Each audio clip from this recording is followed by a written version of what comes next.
Tigers या बाघ कोई बड़ी दुलार करने वाली बिल्लियां नहीं होते, और जब आप खुद को एक ऐसे टाइगर के हमले का शिकार होते देखेंगे तो आप बस यही उम्मीद कर सकते हैं कि इस चूहे बिल्ली के खेल में आप कहीं चूहा ना बन जाएं। टाइगर कैट फैमिली मतलब फीलिडाई के सबसे बड़े मेंबर होते हैं और ताकत में शेर मतलब पैंथेरा लियो के बराबर आते हैं। अगर आपको लगता है कि आप एक टाइगर का मुकाबला कर सकते हैं तो ये बात ध्यान में रखें कि ये एक औसत इंसान के मुकाबले 20 गुना ज्यादा ताकतवर होते हैं। आइए देखें एक टाइगर के हमले से कैसे जिंदा बचे।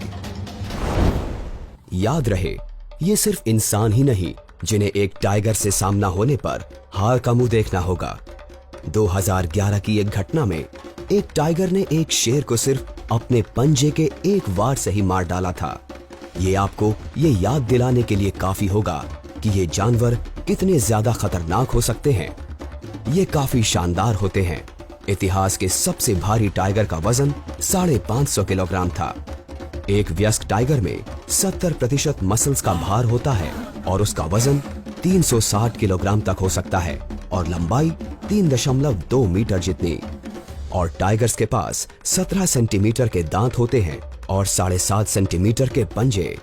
एक टाइगर अपने एक वार से ही इंसान का सिर अलग कर सकता है। टाइगर फैमिली का सबसे बड़ा मेंबर साइबेरियन अमूर टाइगर औसतन 300 किलोग्राम का होता है। मेल बंगाल टाइगर का औसत वजन लगभग 270 किलोग्राम होता है। अगर आपको लगता है कि आप भागकर बच निकलेंगे तो बता दें कि टाइगर्स 64 किलोमीटर प्रति घंटे तक की रफ्तार से भाग सकते हैं। टाइगर्स ऑफ द वर्ल्ड नाम की एक किताब के मुताबिक 1800 से 2009 के बीच टाइगर्स की वजह से लगभग 3,73,000 लोगों ने जानें गंवाई थीं। इस भयानक गिनती में शामिल होने से बचने के लिए आपको क्या करना होगा? पेड़ पर चढ़ना कैसा रहेगा? क्या आपको खुद को ढीला छोड़कर टाइगर को भरोसा दिलाना चाहिए कि आप मर चुके हैं?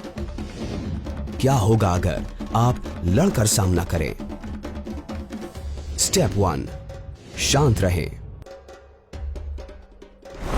अगर आप खुशकिस्मत होते हैं और टाइगर को उसके देखने के पहले ही देख लेते हैं तो शांत रहें और कोई हरकत ना करें।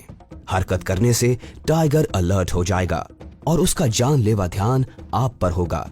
अगर कोई टाइगर बूढ़ा, घायल या बीमार भी नजर आ रहा हो तो भी वो आपके लिए खतरा बन सकता है। सबसे कमजोर टाइगर्स भी बेहद खतरनाक हो सकते हैं। उनके पास बड़े जानवरों का शिकार करने की ताकत कम होती है, पर आप उनके लिए आसान शिकार होंगे। स्टेप 2, गहरी सांस लें। घबराना आपके लिए सबसे बुरा साबित हो सकता है।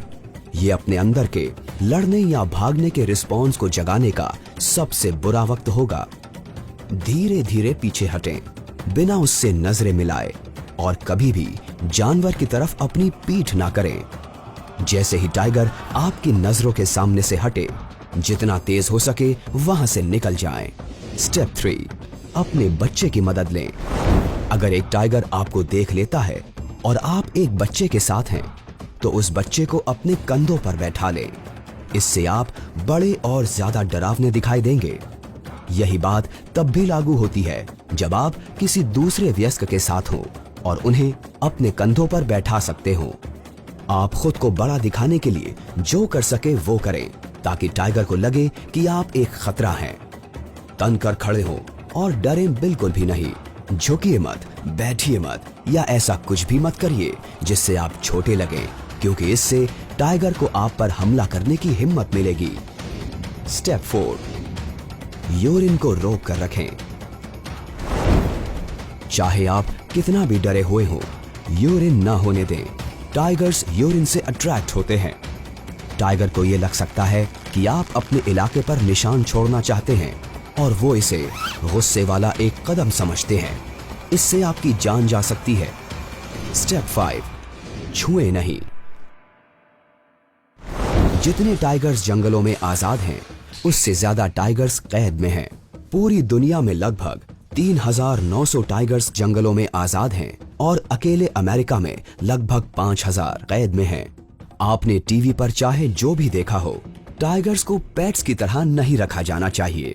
लास वेगस के शोमैन सिगफ्रीड एंड रॉय से पूछिए, उनके करियर तब खत्म हो गए थे जब एक व्हाइट मेल टाइगर मैंटिकोर ने रॉय हॉर्न पर हमला किया था। उस टाइगर ने 2003 में रॉय की बेहोश बॉडी को बैक स्टेज घसीटा था। एनिमल हैंडलर क्रिस लॉरेंस का मानना है कि इस शोमैन ने इन जानवरों को सालों से अपना वक्त नहीं दिया था, जिससे टाइगर और परफॉर्मर के बीच जरूरी बॉन्ड कमजोर हो गया था। कई हैंडलर्स को लगा कि रॉय उन टाइगर्स को प्रॉप्स की तरह ज्यादा इस्तेमाल कर रहे थे और उन्हें वो इज्जत नहीं दे रहे थे जो उन्हें मिलनी चाहिए। ये कहना है लॉरेंस का। उस रात क्या हुआ, इसे लेकर कई अलग अलग कहानियां हैं, लेकिन इन सब का एक ही तरह का अंत है।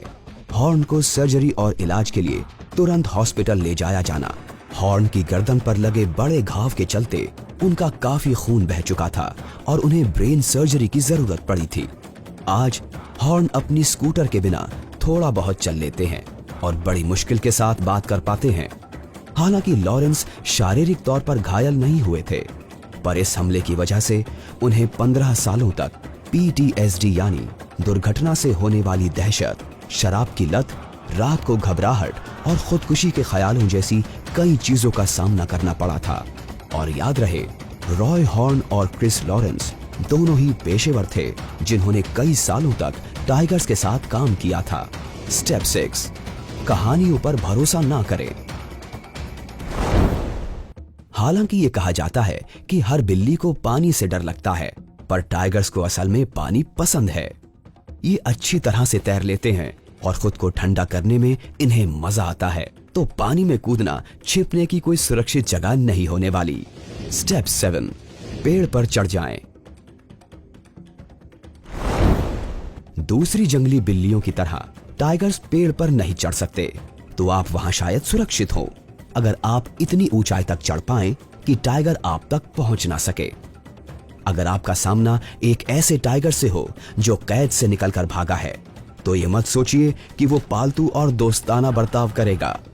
ये उतने ही खतरनाक होंगे जितना कि जंगल में रहने वाले टाइगर्स। स्टेप 8, लड़कर सामना करें।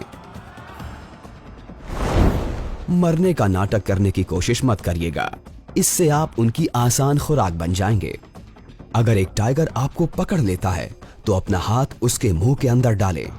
इससे उसे उल्टी जैसा महसूस होगा और वो काटने से रुक जाएगा।